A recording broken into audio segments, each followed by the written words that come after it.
Muhammad from Pakistan.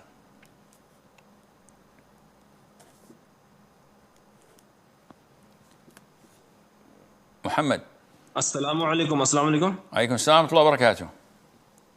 So if a Hanafi Muslim has passed away and before he died, he was doing something which is permissible according to the Hanafi Muftis, but according to you, it is shirk and it takes someone out of the fold of Islam. And he was a Hanafi, so he was obviously following and believing in the Hanafi Muftis. He was not following you, he was not believing in you, and he was doing that thing which you say is shirk, but the Hanafi Mufti says that it is permissible. Will he be held accountable on the day of judgment?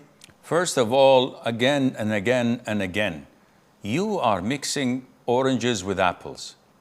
Whether he's a Hanafi Muslim or a Maliki Muslim or a Shafi'i Muslim or a Hanbali Muslim, these are schools of thought that deal with how you pray, how you fast, how you give zakat, what is halal and what is haram, transactions, marriage, etc.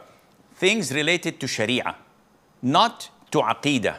The four schools of thought of Abu Hanifa, Malik, Shafi'i, and Ahmad ibn Hanbal, they all had the same Aqidah of Ahl Sunnah wal Jama'ah. So none of them would do anything that is considered shirk by the other one. No one would do something that is shirk or kufr. And let this be clear. So Abu Hanifa never ever said things that the contemporary scholars calling themselves Hanafi, where they are actually Hanafi in fiqh, but in Aqidah they are deviant. In Hanbali, there are people who are Hanbali in fiqh, in Sharia, but they are deviant in their Aqidah. They deviate in the names of Allah, in their understanding of Al-Qadr, the divine decree, and they think that, or say that it's permissible to go to peers and Maulana and to dargahs. This is shirk. None of the four schools of thought, Abu Hanifa, Malik, Shafi'i, Ahmad ibn Hanbal, would say that this is permissible, nor their students. So you're mixing apples with oranges. The contemporary scholars, quote unquote, of your country or the adjacent countries who commit shirk and kufr, this is shirk and kufr according to Quran and Sunnah, not according to Abu Hanifa. Abu Hanifa says this is kufr, this is shirk. Now, if a layman who knows nothing better and he follows his scholars thinking that they will protect him by the will of Allah on the day of judgment because he knows nothing better. He doesn't know Arabic, he doesn't know the Quran, he doesn't know the Sunnah. All what he knows is that these are the scholars of my country. I trust them, I believe in them. They will be punished in hell.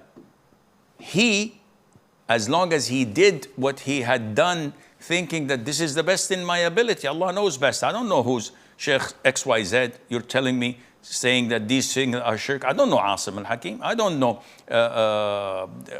Ibn Baz or Ibn Uthaymeen. I've never heard of them. I know Maulana XYZ, and he is a righteous, pious person. Oh, okay, yes, he takes a lot of money from us, and everybody is paying him, and he's very rich, and he lives in mansions, and he has valuable and expensive cars, and he travels the world and rules people, but nevertheless, he's the one that we believe to be on the right path. On the day of judgment, Allah will hold you accountable to what you know. Allah says in the Quran, وَمَا كُنَّا مُعَذِّبِينَ حَتَّى نَبْعَثَ رَسُولًا.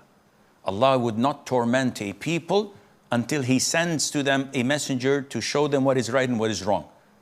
And this person had no such messenger except the Maulana's corrupt scholars who taught him shirk and kufr, and he thought that this is the best of his ability. I hope this answers your question.